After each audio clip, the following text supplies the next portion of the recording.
Getting split ready. For my wife, God rest her soul. Oh, God, I'm so sorry. Oh, no, she's not dead. We're just divorced. Unscripted and honest discussions on divorce and separation. Getting split ready. What was I supposed to tell him? I divorced you from the show? Here's your hosts, Doug Katz and Mariah Pleasant. Hey, it's Doug Katz and Mariah Carey Pleasant getting you split ready from the WGN Allstate Studios. And today we're talking about something, a really important topic.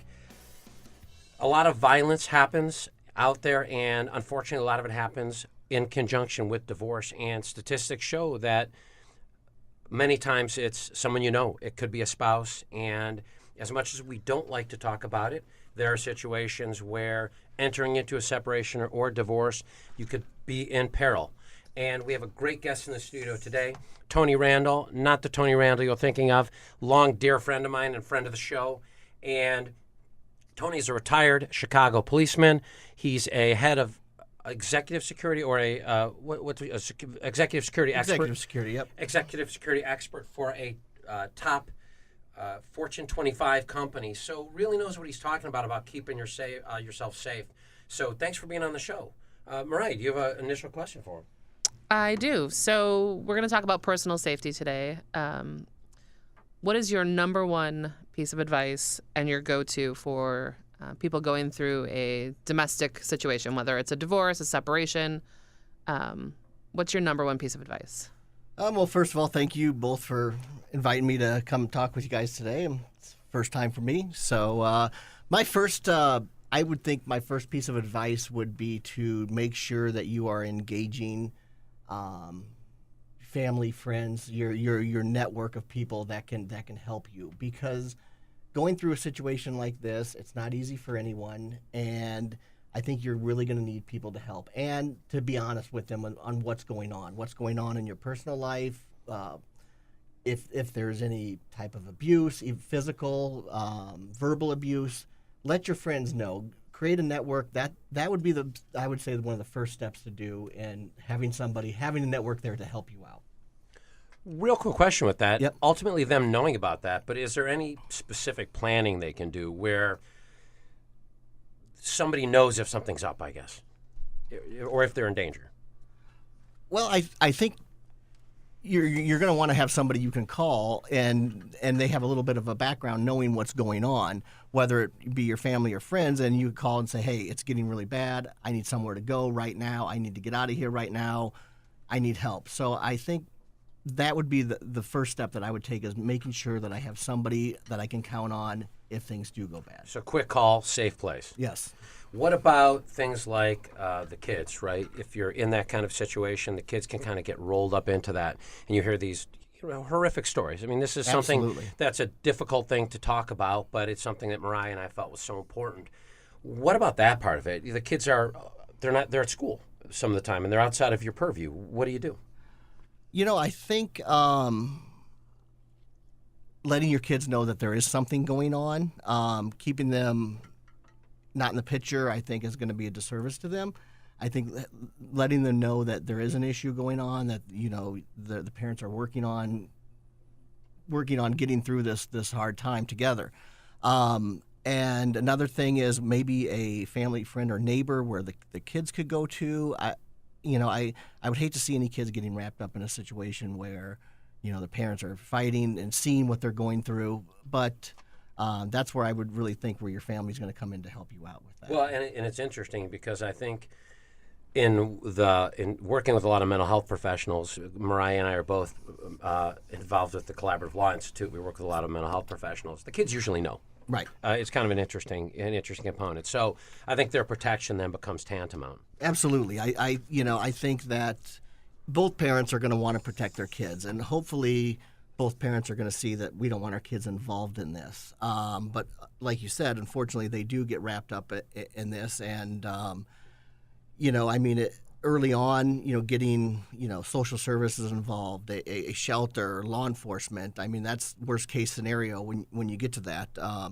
But that does happen, and engaging those agencies early on, I think, is very important too, because especially if there's verbal abuse, that could turn into physical abuse, you want a paper trail with law enforcement when you go to get a restraining order, things of that nature. So really establishing that early on is going to be helpful to you in the end. Tony, have you found the schools to be good resources for this type of stuff too, working in conjunction with the parents? Absolutely. Schools are good resources, but schools are just like a doctor that they have to report. If a child comes up and says, you know, my mom's hitting my dad or my dad's hitting my mom, they have to call the police. They have to call DCFS, getting those other agencies involved, which I think is a good thing because in a lot of situations, the parents aren't doing that yet. And at that point, somebody needs to be calling somebody, getting authorities involved.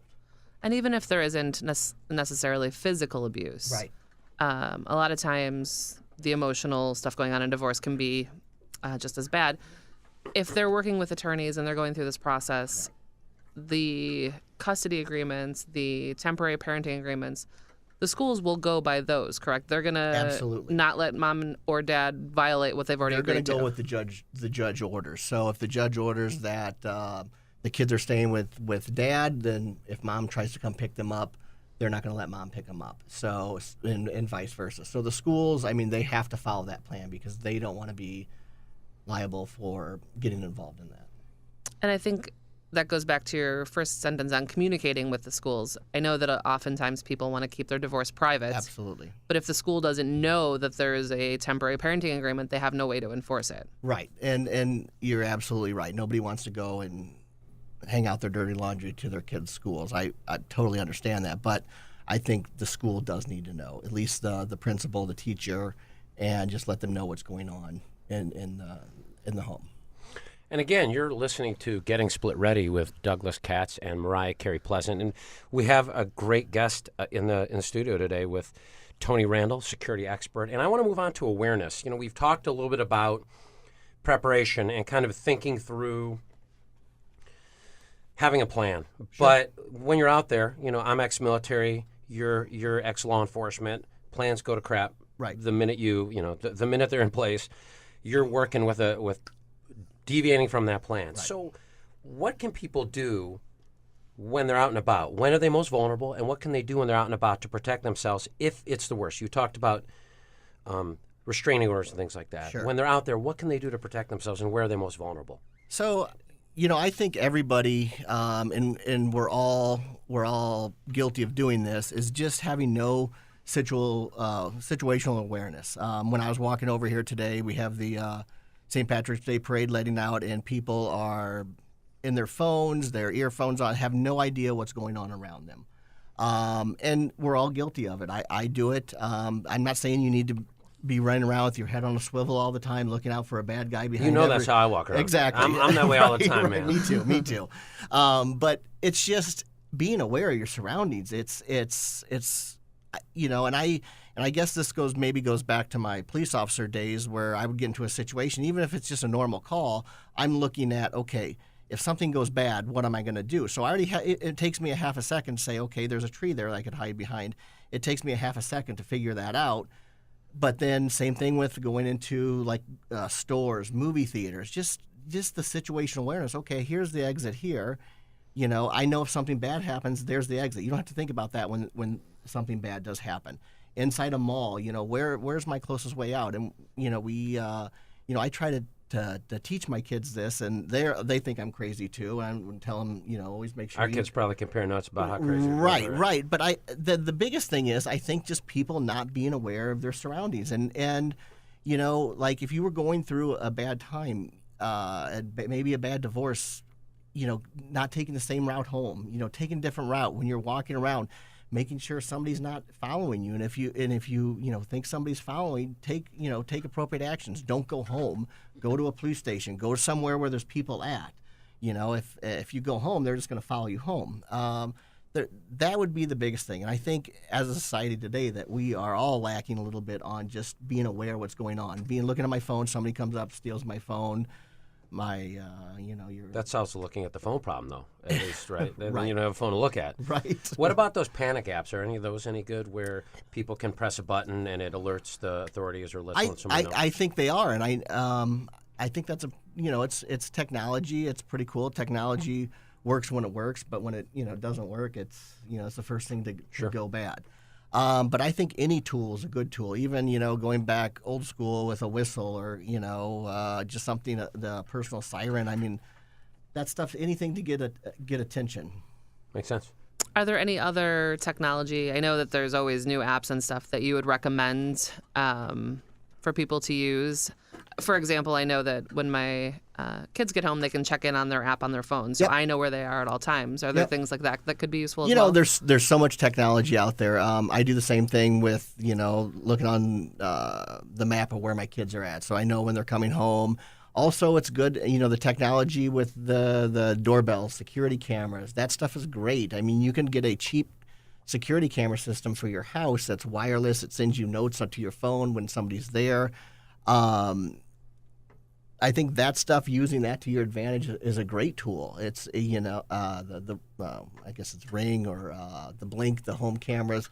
All those are great, fairly inexpensive. A lot of people use them. I think they're great. Well, and that's great. That was going to be my next question, Yeah, actually. sure.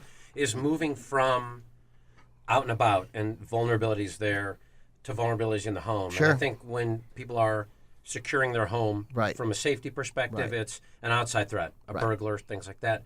What advice would you give if now somebody is in that divorce situation? Right. What are 5 or so great steps that they can take to secure themselves that way? Sure. I think, number one, if you guys they're not living together anymore, is number one, get the locks changed. All the locks on the doors changed. First thing, get it done right away. Because you don't know if that spouse had keys made, had other keys made, if there's a key hidden in your yard, there's a lot of things. That would be my first thing to tell somebody, getting locks changed. The camera system, that's great. If you're at to the point where you do have like a restraining order, he's not supposed to be on the property, and you can on the camera see him driving by. Another thing, going back to letting people know, your neighbors know even. I mean, you don't hate having your neighbors know all your business and everything, but they're going to find out eventually that you guys aren't together anymore. And if it's bad, if you trust your neighbors enough to let them know, say, hey, we're going through a pretty bad divorce. Just let you know I have a restraining order. He's not supposed to be around. So I think that's Or she, right? Or she, absolutely, absolutely, both sides, right? Absolutely. Talking about technology, Right. Is there, and I'm not the most technologically astute, Doug I would will attest second to that that. as my business partner. Are there ways to loop your friends and family in on this technology to really leverage that support system that you spoke to in the beginning and combine it with the technology that's available and we're on all the time? Well, I think to your point, if you see that on your camera or your neighbor sees them coming over, and they're not supposed to be there, to notify the authorities. That's one of the things. And also another thing is changing your routes, changing what your normal daily routines. That's a big thing too, because all of us are creatures of habit, and we get into a routine. We drive home the same way every day. We park the same spot every day. We go to the same grocery store. We go to the grocery store on Saturday. I mean, a lot of that stuff, probably you need to change your whole lifestyle. If it's to that point in the relationship where things have gone that bad, there's going to be a lot of lifestyle changes too, because you don't want to be somewhere where, I know he leaves at work at 7:30, so I'm going to go and sit and wait for him to leave and follow him to work or yell at him or whatever. So I think that's another thing that you have to think about is, definitely changing your normal lifestyle. And I think in a lot of cases, maybe the relationship wasn't toxic or violent until the divorce Sure. proceedings. So people don't necessarily have that mindset going. And a lot of these are good precautionary. Yep. Too. You may have not had any violent incidences with your spouse, but you can still change your route or do the other safety mechanisms that you've talked Absolutely. I think it's good just when we were talking about situational awareness earlier. I mean, even if it's for your common criminal, it's good to change things up. Lights on at their house, if you have a dog, things like that. Those are good safety measures.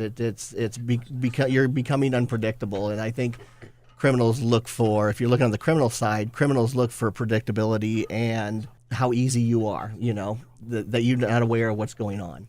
I know that you're ex-law enforcement, so you have some experience with the institutions. I think a lot of people are afraid to call the police or get child Absolutely. services Right. involved because they don't know what that's going to look like. Can Right. you give us a little bit of insight on that? Well, I think in the past years it's totally gotten better, to where nobody wants to go and stay in a shelter. That's why, and that would be a last resort. You'd stay with family or friends, I think, before going to a shelter and getting the police involved. And I think, there's always been folks have been scared the police are going to come and they're going to right away take your kids. And that's usually never the case unless the kids are being abused. That would be the only time that I could think of where law enforcement would be like, hey, we need to take your kids. And it really wouldn't be the police. It would be the, DCFS, Department of Children and Family Services, that would actually take custody of children. But for the most part, that's really rare. In 14 years of law enforcement, a handful of times I've seen where they actually, and that's because the kids were being abused. It wasn't because the parents were fighting. Usually they want to keep families together, even if it's with one parent or not. And, now with law enforcement, they're not coming to domestics anymore and saying if they see that somebody, whether it's the spouse or both, they could arrest both of them. If they're saying, well, we were beating each other up, both parents could go to jail because, well, we don't know who started it. We don't know. But if they go there and they see that the man has, scratch marks across his face and, that looks like they were fighting, but the wife has nothing, they're like, well, maybe she was the instigator of that. And a lot of times the other spouse doesn't have to sign the complaint. The police have to take action. That's a law with domestic violence. That even though you say, I don't want to press charges against him, I love him, police are like, nope, there's a battery here. We're going to take the person who looks like they were the ones who were on the giving end of the battery. Now, we've talked a lot about, being out and about, the house, things external. Eventually, you could come down to protecting yourself. Absolutely. What do you recommend people do? Is it self-defense? What's your recommendation? I think a lot of that goes back to being aware of your surroundings. That's number one. Not getting into that situation initially, but if it comes to it, self-defense is great. I think everybody should learn some basic self-defense. But people talk pepper spray. There's a lot of options out there, carrying something heavy, like heavy set of keys to use as a defense. But I think what you were getting at with taking some personal defense classes, that's great. Pepper spray, what are some other options? I mean, there are people going to the extreme of becoming, carrying a firearm, but you need to be very comfortable with carrying a firearm if that's the route you're going to take.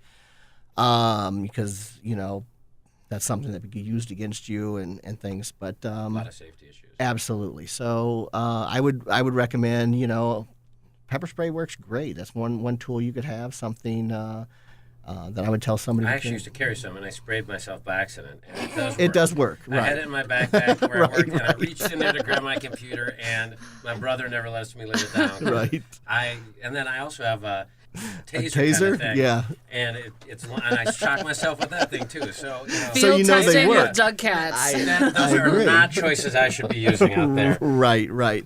But they're tools. But I think my wife years ago, she sprayed somebody on the train on the L train and cleared out the whole car with it. You could outrun anybody though. That's True, okay. right? She's a So, runner. but I think not letting yourself become a victim. So awareness is number one. Awareness is number one. Do you have any tips for, I say digital security, but I'm not necessarily talking about using the apps like we were before. But a lot of times when they're going through a situation like this, they're on their computers, they're looking at financial documents Right.